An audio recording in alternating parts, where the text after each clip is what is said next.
Assalamualaikum. Tema 1, subtema 1, pembelajaran 5 dan 6, kelas 2, MI Muhammadiyah Tangkisan Pos. Assalamualaikum warahmatullahi wabarakatuh. Halo, selamat pagi anak-anakku kelas 2 semuanya. Semoga dalam keadaan sehat. Semuanya pasti sudah sarapan ya anak-anak ya. Alhamdulillah. Hari ini kita akan belajar tematik melanjutkan pelajaran sebelumnya ya anak-anak ya. Bu Guru ingin bertanya, apakah anak-anakku sudah melaksanakan sholat duha sebelumnya? Sudah? Alhamdulillah. Semoga hari ini kita belajarnya lancar sampai selesai. Anak-anakku, tolong siapkan buku tematiknya dan alat tulisnya ya. Kita saksikan bersama video dari Bu Widuri. Selamat belajar. Anak-anak, mari kita buka buku paket tematik halaman 35 ya. Pembelajaran 5. Udin dan Mutiara rukun dalam melakukan tugas-tugas di rumah. Mereka mempunyai tugas membersihkan rumah dan halaman. Bagaimana agar tugas itu dapat diselesaikan dengan baik? Agar tugas dapat diselesaikan dengan baik, bisa dilakukan dengan cara bekerja sama dengan kakak atau adik, atau bahkan boleh dengan temanmu. Bacalah teks berikut. Kebersihan rumah tempat tinggal Udin selalu terjaga. Setiap anggota keluarga bertugas menjaga lingkungan rumah. Udin dan Mutiara bertugas menjaga keindahan halaman rumah. Mereka melaksanakan tugas dengan cara bekerja sama. Udin menyiram tanaman, Mutiara menyapu halaman. Halaman rumah selalu indah dan rapi. Ayah dan ibu senang karena anak-anak cepat kaki ringan tangan. Sekarang anak-anakku, kalian buka halaman 36. Di situ ada beberapa pertanyaan anak-anak. Kita diskusikan bersama-sama. Bu Guru bantu menuliskan jawabannya. Anak-anakku bisa menuliskannya di buku paket kalian. Pertanyaan pertama, mengapa halaman rumah Udin selalu indah dan rapi? Karena semua anggota keluarga Udin menjaga kebersihan rumah. Soal kedua, apa akibatnya bila Udin dan Mutiara tidak bekerja sama? Akibatnya lingkungannya akan kotor dan pekerjaannya tidak akan selesai. Lanjut pertanyaan ketiga ya anak-anak ya. Apakah sikap Udin dan Mutiara menunjukkan pengamalan sila Pancasila? Jawabannya adalah ya. Lalu soal keempat, sila keberapa? Jadi, kegiatan Udin dan Mutiara saling bergotong royong itu sila keberapa anak-anak? Ya, betul, sila ketiga ya. Kita lanjut halaman 37 anak-anak, nomor 5 sampai dengan 8. Kita lanjut nomor 5 ya anak-anak ya. Lalu jelaskan alasannya. Nah, kira-kira apa alasannya? Kenapa Udin dan Mutiara menunjukkan pengamalan sila ketiga Pancasila? Karena mereka bersatu untuk menyelesaikan tugas rumah.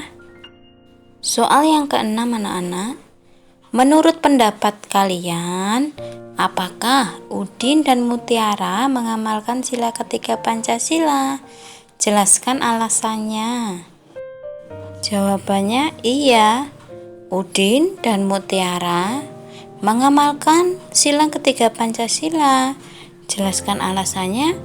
Ya karena mereka saling membantu untuk menyelesaikan tugas rumah. Kita lanjut nomor 7 ya anak-anak ya. Tuliskan pengalamanmu di rumah dalam menerapkan sila ketiga Pancasila. Nah, untuk nomor 7 nanti anak-anak bisa menuliskan jawaban sesuai dengan pengalaman Ananda di rumah. Yang di sini Bu Guru tuliskan pengalaman Bu Widuri ya. Di sini Ibu beri contoh saling bekerja sama menanam sayuran di halaman rumah. Kita lanjutkan nomor 8 anak-anak. Apa makna dari ungkapan cepat kaki, ringan tangan? Sebelumnya sudah pernah kita bahas ya anak-anak ya, masih ingat?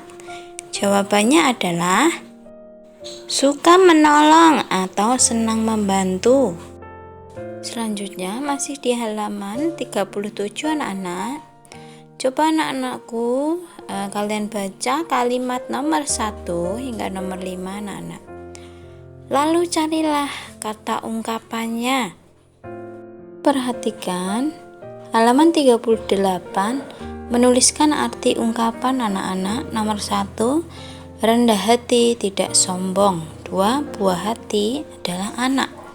3, buah tangan itu oleh-oleh. Yang keempat, cepat kaki ringan tangan adalah suka membantu. Yang terakhir, kepala dingin artinya sabar. Anak-anakku, sekarang kalian perhatikan halaman 38. Udin dan Mutiara tidak hanya rukun dalam melaksanakan tugas, mereka juga rukun dalam bermain. Sikap apa yang harus kita jaga ketika kita bermain? Apa anak-anak? Yang pertama yaitu tidak boleh curang, ya. Coba perhatikan gerakan-gerakan berikut ini anak-anak. Yang pertama yaitu berjalan ke depan. Nah, anak-anak coba perhatikan. Di situ ada sikap berjalan yang benar. Diulangi sekali lagi ya. Jadi jika kaki kanan yang ke depan, maka tangan kiri yang ke depan. Begitu bergantian ya. Nah, selanjutnya yaitu berjalan bersama. Anak-anak bisa mempraktekkan dengan ayah, bunda, kakak, dan adik kalian.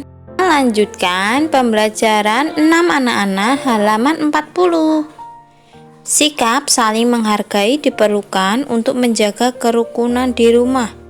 Ayah menghargai pendapat ibu, begitu pula sebaliknya. Kakak menghargai pendapat adik, begitu pula sebaliknya. Orang tua menghargai pendapat anak, begitu pula sebaliknya. Bacalah dengan nyaring teks percakapan di bawah ini. Anak-anakku, nanti kalian bisa mempraktekkan percakapan antara ayah, ibu, Mutiara dan Udin. Untuk Mutiara dan Udin bisa nanti digantikan kakak atau adik kalian. Nah, anak-anakku, untuk pertanyaan ini jawabannya kalian tuliskan di halaman 42 dalam kolom. Pertanyaan yang pertama, apa yang sedang dibicarakan dalam percakapan itu? Jadi, Udin, Mutiara, dan ayah ibunya sedang membicarakan tentang memilih tempat wisata. Yang nomor 2, kapan rencana wisata dilaksanakan? Kapan tadi anak-anak? Di waktu liburan, ya. Nomor 3, siapa yang mengusulkan tujuan wisata? Yang mengusulkan tujuan wisata ada Udin dan Mutiara. Yang keempat, kemana Udin ingin berwisata? Udin ingin pergi ke kebun binatang. Lalu kemana Mutiara ingin berwisata? Sedangkan Mutiara ingin pergi ke pegunungan. Yang keenam, mengapa keputusan tujuan wisata dapat diambil dengan baik? Karena Mutiara tidak memaksakan kehendaknya. Mereka mencari jalan tengah supaya mendapat keputusan yang adil. Selanjutnya nomor 7, menurut pendapatmu, kejadian di dalam keluarga itu menerapkan sila keberapa Pancasila, Nak? Ya, jadi keluarga itu menerapkan sila Pancasila yang keempat karena mereka berdiskusi, bermusyawarah. Itu contoh pengamalan sila keempat Pancasila. Lanjut yang kedelapan, anak-anak. Apakah ayah memberi kesempatan kepada anak-anaknya untuk menentukan tujuan wisatanya secara adil? Ya, ayah memberi kesempatan kepada Udin dan Mutiara untuk menentukan tujuan wisatanya. Lalu yang terakhir, menurut pendapatmu, peristiwa itu merupakan penerapan sila keberapa Pancasila?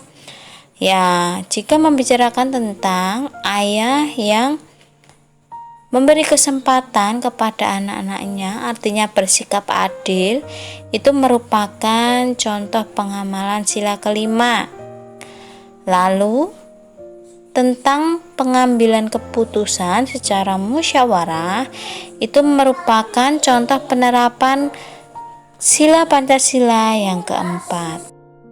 Selanjutnya, anak-anak, kalian buka halaman 44. Lengkapilah cerita berikut dengan kata-kata yang tersedia. Jadi, kata yang ada di dalam kotak, yang ada di dalam kolom itu adalah jawaban dari kalimat yang belum selesai. Nanti bisa kalian pilih di dalam kolom tersebut. Kita kerjakan sama-sama, anak-anak. Judulnya adalah berwisata ke kebun binatang. Anak-anakku semuanya pasti sudah pernah ya pergi ke kebun binatang. Di sana banyak melihat binatang. Kita lanjutkan. Untuk tujuan berwisata telah ditentukan dengan cara bermusyawarah. Setelah terjadi perbedaan, akhirnya keputusan dapat diambil diambil apa, Nak? Diambil jalan tengah. Ya, betul sekali. Akhirnya tiba waktunya untuk berwisata. Pagi-pagi Udin sudah bangun. Ya, betul sekali. Ibu, kakak, dan Udin sedang mempersiapkan mempersiapkan apa kira-kira ya? Mempersiapkan bekal. Ayah sedang menyiapkan mobil. Setelah siap, mereka berangkat naik mobil. Jalan tidak apa, sehingga mereka cepat sampai. Jika cepat sampai berarti jalannya lancar ya, berarti tidak macet. Lalu ayah memarkir Ayah tadi membawa apa? Mobil, betul sekali. Ibu, Udin, dan kakaknya antre membeli masuk. Sebelum masuk ke kebun binatang, biasanya anak-anak harus membeli apa dulu? Harus membeli tiket. Ya, betul sekali. Jangan lupa disalin di buku paket kalian ya. Nah, di halaman 45, di situ ada gambar tiket, anak-anak. Ada gambar tiket masuk ke kebun buah. Pada tiket tersebut tertulis nomor 354. Perhatikan nomor salah satu tiket masuk ke kebun buah bernomor 354. 354 digambarkan sebuah kubus satuan sebagai berikut. Untuk ratusannya ada 3 buah kubus ratusan. Di situ ada 3, berarti ada 300. Ditambah dengan 5 buah kubus puluhan. 5-nya 10 kali, berarti ada 50. Lalu ditambah dengan 4 kubus satuan. Jadi di situ 4. Banyaknya kubus ada 354. Dibaca 354. Nah, untuk di halaman 46 ini anak-anak disuruh menuliskan lambang bilangan. Ini untuk latihan saja, tidak wajib dikumpulkan anak-anak. Yang penting kalian paham cara penulisannya.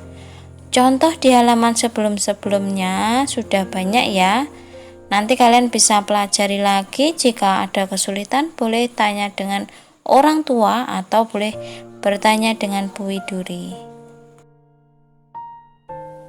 Alhamdulillah, sudah selesai ya videonya anak-anakku. Apakah sudah paham? Semoga sudah paham ya. Jika belum paham, boleh kalian putar lagi video dari Bu Widuri ini. Nah, untuk tugas-tugasnya jangan lupa dikerjakan sendiri. Anak-anak hebat mengerjakan tugas sendiri. Jika memang ada yang dirasa sulit, boleh bertanya pada orang tua atau dengan Bu Widuri. Bu Guru akhiri ya, kurang lebihnya mohon maaf. Wassalamualaikum warahmatullahi wabarakatuh. Dadah, sampai ketemu di video selanjutnya.